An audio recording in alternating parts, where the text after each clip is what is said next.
Hello, everybody. Welcome to Bits of Spirituality. My name is Aparna Pandey, and here we will be navigating spirituality through everyday life. So, in this video, we will be talking about the problem of peace of mind. हमारा चित्त शांत नहीं है. I think this is something that a lot of us are struggling with today. हम कितना भी कुछ कर ले to make ourselves happy, वो हो नहीं पाता है. We are not satisfied. We are not happy. No matter how much we try. End of the day हमारे पास बचती है बस ओवर थिंकिंग और constant anxiety. So let us see what the Bhagavad Gita says about this. So chapter 14 श्लोक 16 to 19 of the Srimad Bhagavad Gita talks about this problem very beautifully. It says that everything around us, everything in this entire universe, including me and you, everybody, we are made up of three gunas: sattva, rajas and tamas. और इन तीनों गुणों के अपने consequences होते हैं. जैसे कि जब सत्व गुण बढ़ता है हमारी बॉडी में, it leads to comfort and peace. सत्व गुण से कंफर्ट और पीस क्यों होता है? क्योंकि जब सत्व गुण हमारे अंदर बढ़ता है, हम कॉन्शियस होते हैं इस फैक्ट से, हम अवेयर होते हैं कि ये जो बॉडी है, this is not my identity, that I am my soul and not my body. इसका मतलब ये जो बॉडी जो 5 तत्वों से बनी है, this is not Aparna Pandey. Aparna Pandey is the soul that lies within this body.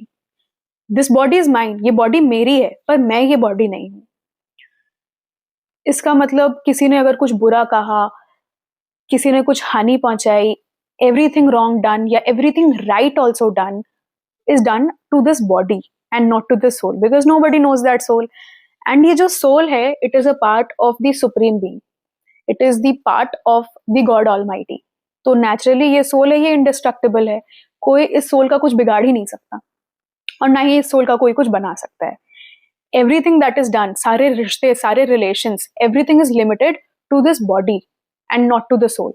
And I am not this body, I am the soul within this body. इसका सबसे बड़ा एग्जाम्पल ये है कि जब हम किसी से बहुत ज्यादा प्यार करते हैं और उसकी डेथ हो जाती है, तो क्या हम उसकी बॉडी को रखते हैं अपने साथ? नहीं, वी डोंट. अगर उसकी बॉडी उसकी आइडेंटिटी होती तो हमें तो वो बॉडी हम वो बॉडी रखते, क्योंकि टेक्निकली देखा जाए तो वो बॉडी तो यही है, यानी वो इंसान यही है.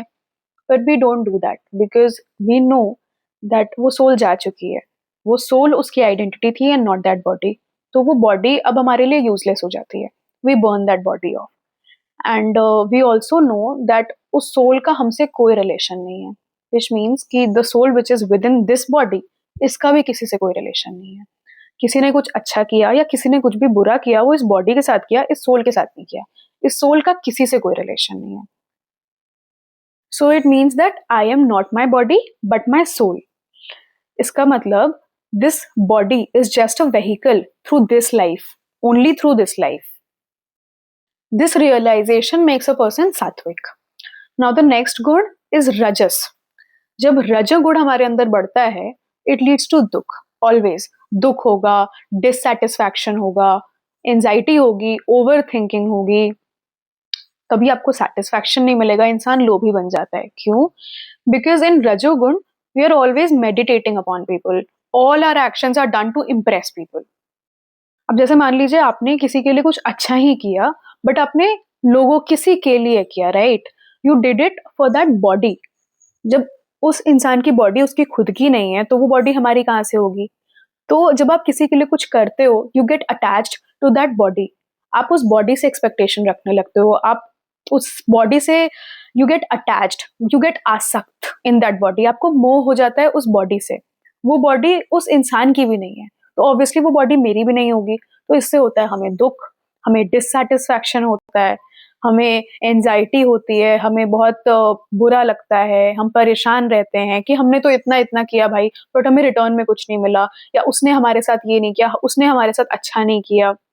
हम सेटिस्फाइड नहीं रहते, हमें हमेशा डिससेटिस्फैक्शन होती है.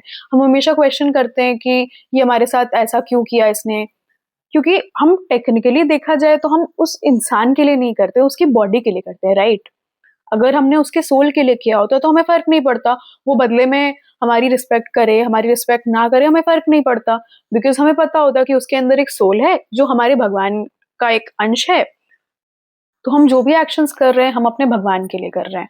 तो अगर किसी की बॉडी हमारे साथ कुछ गलत करे भी, तो ये हमारी डेस्टिनी है, हमारे खुद के कर्म है जो इस बॉडी को भोगने, तो हमें ये रियलाइजेशन होता, हमें कुछ बुरा नहीं लगता, बट ऐसा नहीं होता है, because we are always doing things for people. हम लोगों के लिए करते हैं कि उसका, उस इंसान का अच्छा हो जाए, इस इंसान का अच्छा हो जाए, इसका ये हो जाए। We are always meditating upon people, upon the bodies of the people. But वो बॉडी जो 5 तत्वों से बनी है, वो तो उसकी खुद की भी नहीं है, तो वो हमारी कैसे होगी, राइट? ऐसे इंसान हमेशा लोभी हो जाते हैं। लोभी क्यों? क्योंकि वो, दे आर ऑलवेज क्रिबिंग कि what is mine and what is not mine. We are always, our mind is always wandering around that this is mine, this is not mine, ये मेरा नहीं हुआ, ये मेरा होना चाहिए। And the loop is always non stop. It always leads to dissatisfaction and dukh. The third one is tamas. जब ये बढ़ता है फिर तो डिस्ट्रक्शन, बिकॉज इसके बढ़ने से वी डिस्ट्रॉय आवर ओन ज्ञान। हमारे अंदर की जो राइट और रॉन्ग के बीच में डिफरेंस करने वाली लाइन है वो फेड होने लगती है। We start to justify everything. We don't care what happens because we start to think, क्योंकि नॉलेज जा चुका है, ये नॉलेज जा चुका है that this body is not mind. We start thinking कि ये बॉडी मेरी है, that this life is our only life, तो जितना मन जो मन वो करना है। We start thinking like this. तो ऐसे में क्या होता है ना कि we don't differentiate between right and wrong. We want good things to happen to us, but हम क्या कर रहे हैं, we don't care about that. We don't evaluate our own actions. अगर हम इवेल्युएट करते भी हैं तो हम अपने खुद के लेंस से करते हैं। We start justifying ourselves कि नहीं, ये तो ह्यूमन टेंडेंसी है ना। और फिर जब हम इस बॉडी को अपनी मानने लगते हैं, इस बॉडी को अपनी आइडेंटिटी मानने लगते हैं, फिर हम जो मर्जी वो करते हैं, फिर हम जस्टिफाई करने लगते हैं अपने सारे गलत एक्शंस। अब जैसे किसी को गुस्सा आया या किसी ने किसी को बहुत कस के मारा, फिर उसने उस चीज़ को जस्टिफाई किया कि अरे ये तो गुस्सा है, गुस्सा तो ह्यूमन टेंडेंसी होती है। नहीं, गुस्से को कंट्रोल करना था ना। कहते हैं ना, ये 6 इंद्रियां हमारे अंदर हैं और हमारा काम है इनको कंट्रोल में रखना, इनको नियंत्रित रखना। बट जब हमारे अंदर का ये ज्ञान चला जाता है कि ये बॉडी हमारी नहीं है, ये बॉडी हमारी आइडेंटिटी नहीं है, तो फिर ये इंद्रियां भी आउट ऑफ कंट्रोल हो जाती है। बिकॉज वी स्टार्ट थिंकिंग कि ये हमारी ओनली लाइफ है, तो अब जितना इंजॉय करना है उतना इंजॉय करते हैं। We don't care about the consequences. And इसका सबसे बड़ा कॉन्सिक्वेंस क्या होता है, that we will take another life into a मूड यूनी which has no conscience, which has no intellect, जिसमें सोचने समझने की शक्ति नहीं होती। बिकॉज जब आपको ह्यूमन लाइफ मिली, जब आपको एक कॉन्शियसनेस मिली, जब आप में सोचने समझने की शक्ति थी, तो आपने उसको मार दिया। आपने ये सोच लिया कि ये जो बॉडी है ये आपकी खुद की है और ये आपकी खुद की आइडेंटिटी है। इसका मतलब जो आपको गुस्सा आता है वो वैलिड है, जो आपको ग्रीड होता है वो वैलिड है, अगर आपको किसी से जेलसी है तो वो भी वैलिड है, अगर आपको लस्ट है तो वो भी वैलिड है। आपके सारे नेगेटिव एक्शंस सब वैलिड हैं under the pretext that this is human tendency.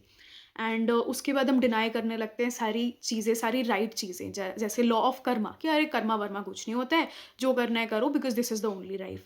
This is agyan, and agyan leads to destruction in this life also. And इसके बाद जब आपकी ये बॉडी छूटेगी, उसके बाद तो डिस्ट्रक्शन पक्की है, बिकॉज उसके बाद आपका रिबर्थ होता है मूड योनि में, जिसमें कोई इंटेलेक्ट नहीं होता, जिसमें कोई ज्ञान नहीं होता, जिसमें कोई कॉन्शियसनेस नहीं होती,